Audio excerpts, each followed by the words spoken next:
Hello, everyone. It's time to listen to a very long Ethel Cain album. Even though I wasn't the biggest Preacher's Daughter fan in the world, I thought it was a good album. And I actually really liked Perverts overall, like the Ambient project that dropped earlier this year. One issue I did have with Preacher's Daughter is I did feel like some of the songs on that project overstayed their welcome a little bit. But let's get started. You know, I'm going into it with open ears. Overall, I really do like Ethel Cain as a songwriter. And I was blown away by the first two singles that she dropped for this. So I have been looking forward to it. Let's do it. Willoughby Tucker, I'll Always Love You. First track, Janie.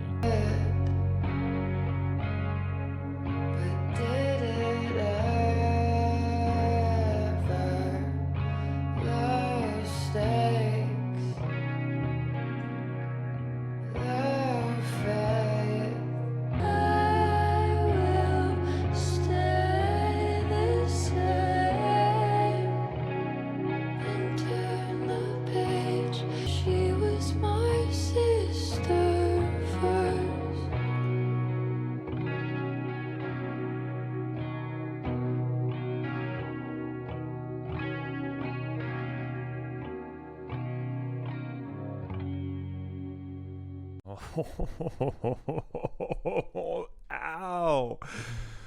Oh my god, dude.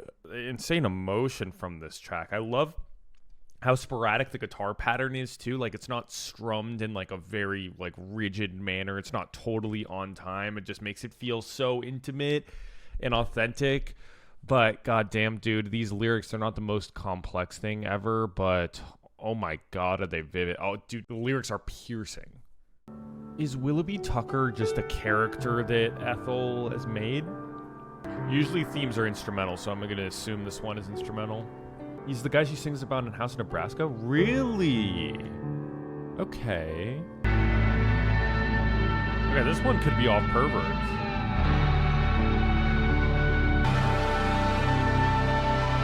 Whoa. I mean, that's gorgeous.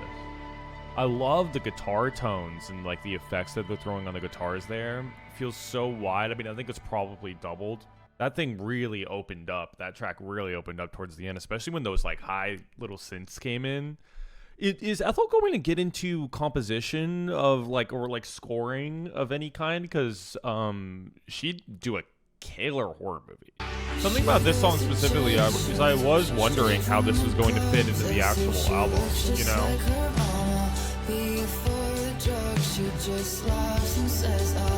I mean, I love this song, but it already does feel a little weird in the track list for me.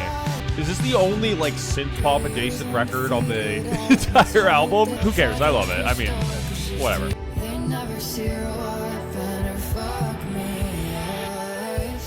I love that line.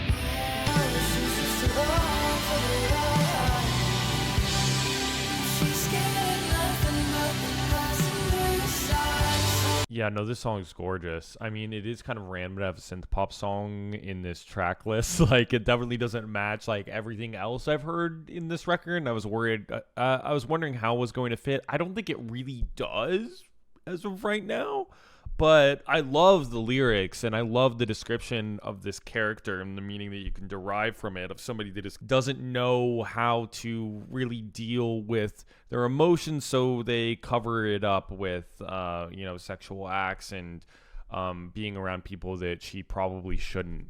And I love the line specifically, she's scared of nothing but the passenger side. Oh, and when she leaves, they'll never see her wiping her fuck me eyes. Like, oh, just like the juxtaposition of being this like sexual being, but like she won't let anybody and they'll never see and they don't care that she is like a real person behind all of that. Nettles, oh my god. Song of the Year contender, I think. No, her voice is gorgeous on this one, man. She sounds so good.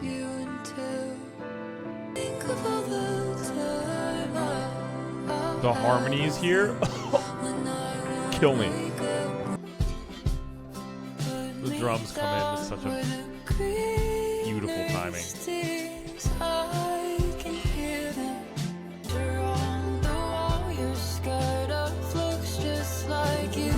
I love that line.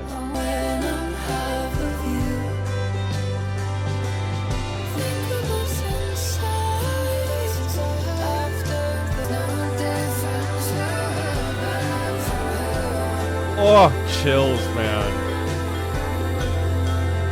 Okay, there is just so much about that one that I love. I think this is one of those songs that it feels like every line that she saved up and she thought about, like, oh, that's fucking good, and like wrote down, like when she was in bed, was like, wait, that is so good. She just used them all on this one song, because there are so many individual lines that if that was the only great line on the song, I'd be like, oh, what a song.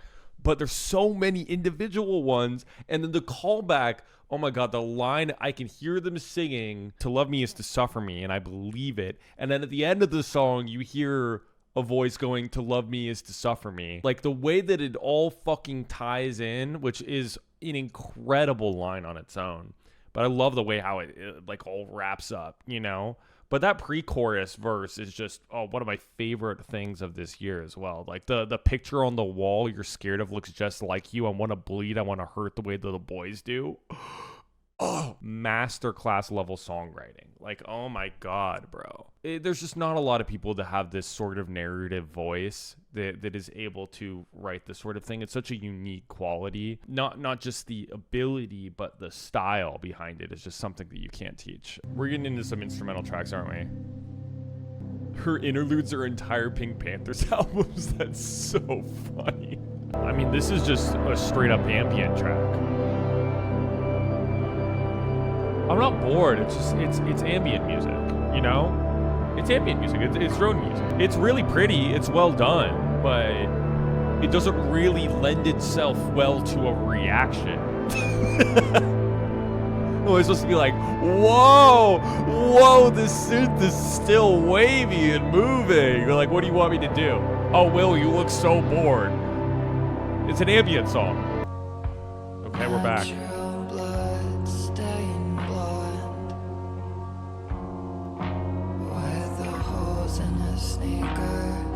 This is literally just Duster.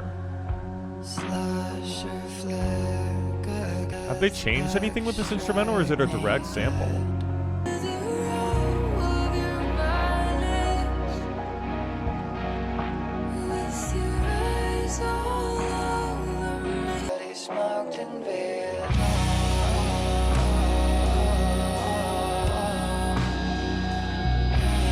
Whoa.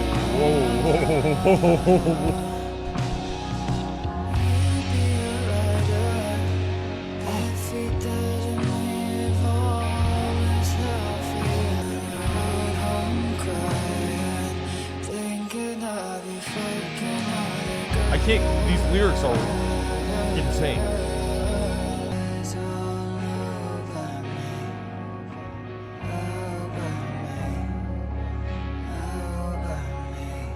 The lyrics are interesting, of course, but there's nothing that really like jumped out to me initially, even lyrically, until we got to that section that like started with grew up hard, fell off harder.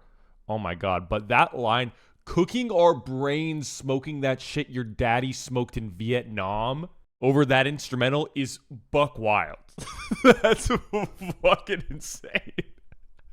But I love shit like that. Listen, I love a songwriter that really it gets across like meaning and gets across emotion while also having like buck wild lyrics and like buck wild imagery like this. I can't stand the artists that just say fucking crazy shit that clearly doesn't have any thought behind it. But like Ethel's lyricism is so intentional.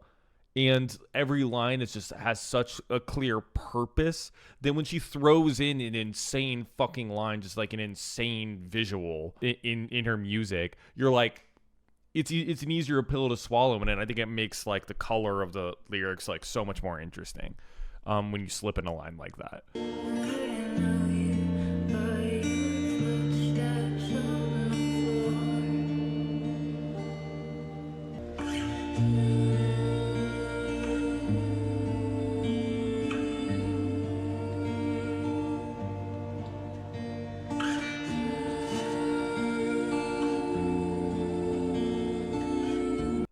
I know you by your knock on the door. I know you by your footsteps on the floor. Oh my God. Someone pick me up. Okay, radio towers. Are we on to ambient stuff? More songwriting? It's kind of fun. I feel like I'm watching a movie. Especially with like the heavy character-based stuff on here. Instrumental? All right, everybody, get a snack. No, I'm kidding. It's beautiful. Like the ambient tracks are really well done. I think that's the important part. Is that what she's doing for us? She's giving us a little emotional breather. I think as the album goes on, the more I grow to appreciate these intermission sort of sections, because it does make the album feel even more like a film than it already does. And I think because of all the narrative focused stuff and the pacing, it already does kind of feel like a movie. But I think with the ambient sessions makes it feel even more theatrical, like even more narrative focused. Does that make sense? You know what I mean?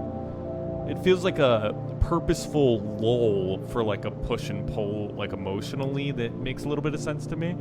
But I still don't understand Fuck Me Eyes being on this record, besides the lyrical stuff.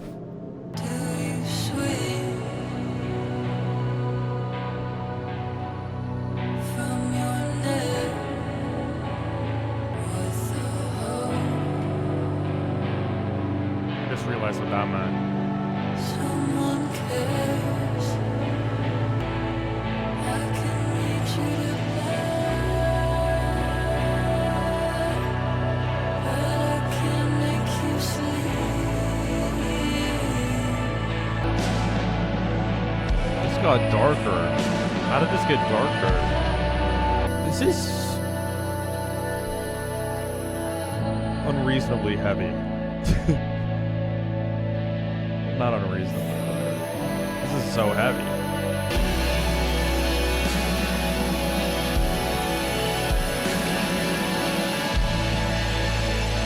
This got so fucking heavy and so dark. And from what I understand, this is somebody that has taken their own life, or is considering it, or has been abandoned and left alone, and wondering if they're going to be remembered, or wondering if like, or feeling some sort of regret and anguish with whoever this person is that abandoned them. I'm enthralled so far. I'm really taken by these characters. Immortal, terrified on this side of a conversation we'll never come back from. I'll never live it down if I never get around it, 'cause goddamn it, I did it to me.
That was fucking intense, bro. Oh my god. Like the entire I hope this love never finds me. Like it sounds intense and it sounds great, but like I'm good.